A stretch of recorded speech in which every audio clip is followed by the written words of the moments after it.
Hey, y'all, I have a story that I want to share with you. I'm very excited to pass along to this community that it feels super aligned with the DAC and what we're doing and why we're here. And it has to be shared today. And it's like 1 o'clock in the morning, and I'm leaving on a flight in like 3 hours.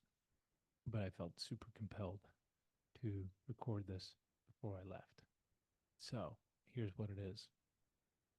Some of you know I have been tracking, studying, contemplating, writing about the dream spell for about 8 years now. And, and that system is known um, by a lot of people as the Mayan calendar. And it's based on the Mayan Solkin. And it's the most elegant, beautiful, synchronistic, mathematically, geometrically, astronomically perfect system that I've personally ever uncovered. It's essentially like an energetic weather report. Um, my relationship to it is that it's like the blueprint to the creation of life. And there is so much to extract from it. I won't go into all of it, but it's important to know that coming into what I want to share with you here. So, um, briefly, there are 260 different days, 260 unique energetic days that create this cycle. And it's like an access point, truly, to break out of the artificial chronological consumption matrix and enter into natural, galactic, fourth dimensional, radial, expansive time. But how do we do it here in human form? And so, of these 260 energetics that move in a cycle, it's made up of 20 different archetypes, we can call them, and each has a power and an action and an essence and 13 tones. And think about the archetypes as the noun and think about the tone as the adjective. So it's kind of like who you are, and then it's how you go about your business and how that represents. So there's 13 of each archetype. Now, within that, because it's super fractally, um, the whole system moves in what's called wave spells. So it's basically every 13 days is a new wave spell. It's kind of a new mission. So all of the 20 archetypes begin a wave spell. And then for those 13 days, it sort of encodes the mission, what we are to learn, and what is going to be holding the field throughout each day.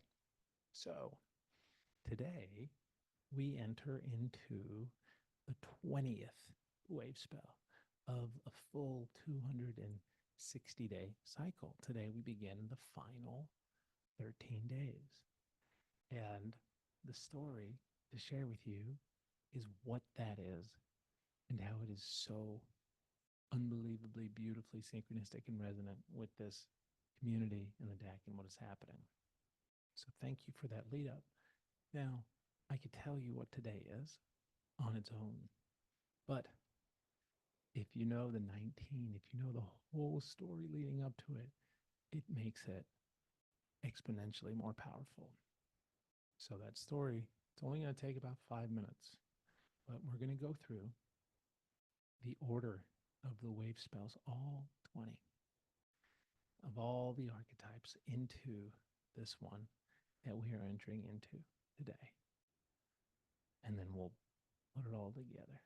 So it all begins, wave spell number one, with the red dragon. The dragon is all about birth. From the everything nothingness comes something. It's a beingness, it's a nurturingness, it's the mother, it's the womb. And so, first, from nothing is something. Next comes the white wizard, and you can see the white wizard coming in to the somethingness with still is just potentiality. And the wizard waves its wand and casts a timelessness over the somethingness, and it creates the possibility of this creation to birth from it. Next up comes the blue hand. And the blue hand is about accomplishment and knowing. And you can picture the blue hand coming in to the screen now of possibility. And what is it going to start creating? What is it going to accomplish? What does it know? And the first thing it draws is the yellow sun. And the yellow sun is the universal fire. It's the life force. It brings life to everything. It's greater than our sun. It's the central sun. It's the life giver of all things in form. And then from the yellow sun comes the red skywalker. So the skywalker is the power of space and starts traveling throughout and opening up the portals and the pockets within the infinite realm of space. And the skywalker has a wakefulness about him and very aware of what's happening. And from there comes the white world bridger. And the world bridger is the one that can come and bridge all the pieces together. So the skywalker has gone and explored, and the world bridger is about opportunity and equality. So by building bridges, we can start to now bring everything together. Next up comes the blue storm. And now the bridges are built, all the energies can come together and create. And the blue storm, that's what it's about, is energy. And it's about catalyzation. And the storm is self-generating. Storm doesn't need anything else to get it going. It generates itself. So now, as the storm comes together and all of the energetics start to create, what gets created is the yellow human. Here's the birth of the human. The human has wisdom and free will part of it, and that's a key piece of the human, birthed from the divine into form. Now it actually has the opportunity to make choices. Next up comes the red serpent. That's the kundalini. That's the life force that fills the human. That's the instinct. It's that primal aspect, that mammalian aspect that the human has. Now, just the beauty of the system, so in tune with the natural evolution of life. So now that we have the human and it's beginning to grow, how do babies learn?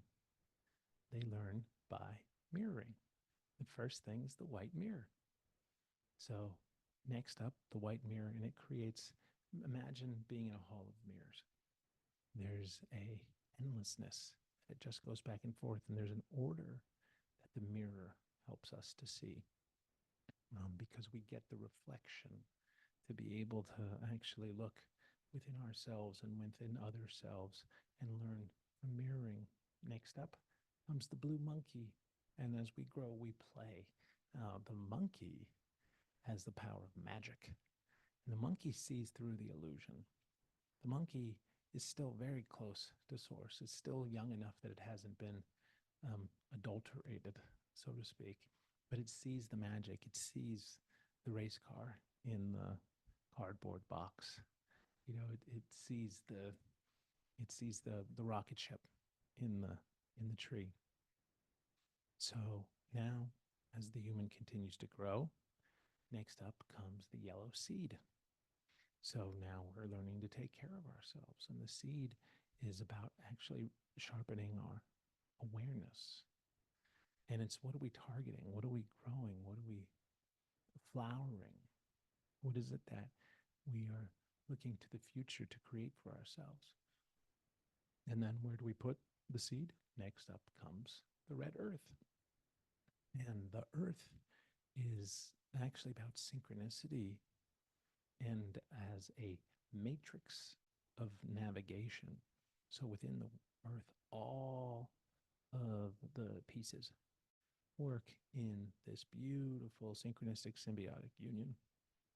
And as we navigate through this incredible cell that's been birthed and all of the atoms upon it, there is a synchronistic matter from which all things work together. And now, after we have the earth, here we are. We're in the garden. We have the seed, we have the sun, we have our life force. What's left? It's the white dog, which is all about love, leading from the heart. And the dog has the power of loyalty. And so we have a loyalty to the earth, we have a loyalty to nature, we have a loyalty to all the things around us because there is this synchronistic matter and we are aware that we are a part of it. But the story doesn't end in the garden.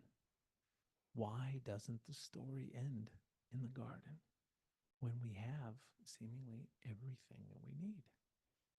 Next up comes the blue night. And the night is all about dreams and abundance. So we have a dream. We know that there's something more out there, an abundant world for us and creations that are waiting for us and things. There's something that's calling us. That's the energy that has the butterfly climb up and dissolve in the chrysalis, or it has the nymph step into the sun and break its back so that it can become a dragonfly. And so we step away from the garden to follow our dreams. And next up comes the yellow warrior. And the warrior, we can picture walking away. It takes some strength and some courage, but the warrior's strength actually comes from its intelligence, not from the just brute physical power. And the action of the warrior is not to fight, but to question. And it is from that the fearlessness comes in. So here's the warrior walking now, following the intuition, following the dreams. And what's the first thing that it might do, the warrior might do on this path is stop to drink some water under the moon. Next up comes the red moon. And the moon is all about the power of universal water, its flow, its purification. So as we continue to follow these dreams, follow this calling into this abundant nature, this abundant possibility, continue to go. And next up comes the white wind, the wind at our back and with us. And the wind is actually about the input of spirit and our breath. So as the spirit comes input and our breath through what we speak, through what we say, our words create our world. And it's about communication, not only communicating verbally, but also non-verbally, and just working guided from in spirit, in spirito, with spirit, with God. Next up comes, we're getting close. We're almost there. It's the blue eagle. And the blue eagle is the one that can see the farthest, that has the vision. The eagle has the power of mind, has the power to create, and so can see the destination. And we're almost there. There's one more. So here we've started from the everything, nothing comes something. And then over the beautiful canvas of possibility, there is a timeless possibility to be created. And then from our knowing of what is going to come, here's the sun enlightening all of life. And as we traverse through space and bring all of the energies together to create the human, to create the kundalini, the life force that comes through, and we look and we learn from reflection and we play and we're tapped in with the magic and we learn to take care of ourselves and we plant the seeds and we reap and we sow and we're felt the love of the earth and the mother and we bask in that love, but we are called to more. And so we step out following our dreams, following our intuition, following that calling of abundance, and we embark as the warrior. And we ask questions and we tap in and bring our fearlessness and our intelligence of our awareness, following the moon, finding the flow of our travel, guided by spirit, by the wind, through our breath. And then we see, here it is, the power of mind. We're here to create. And then it all leads into the final wave spell. What does it all lead up to? Why did we do all of this? What is it all about? And that is today. And today is the yellow magnetic star. And what it is about is to create art. It's literally, it's the language, it's what the words are. It's to create beauty, to make art. The whole thing, the whole story, the whole point of creation, from the first thought of possibility from the creator all the way to the end, was to make humans so that we can create art. And from our art, we come back to the beginning, back to the red dragon, to that possibility of something coming from the everything nothing, and within that something births everything. And that is birthed from our art, and that is the cycle of life. And that is why we're here, and that's what's happening, and that's today. So, for all of those that stuck through the whole story, thanks for playing along. There's way more to share about this incredibly beautiful system. If anyone's interested, I'm happy to. But the big takeaway is to make your art, because it's why we're here. And from your art, all of existence gets birthed again newly. Love you guys.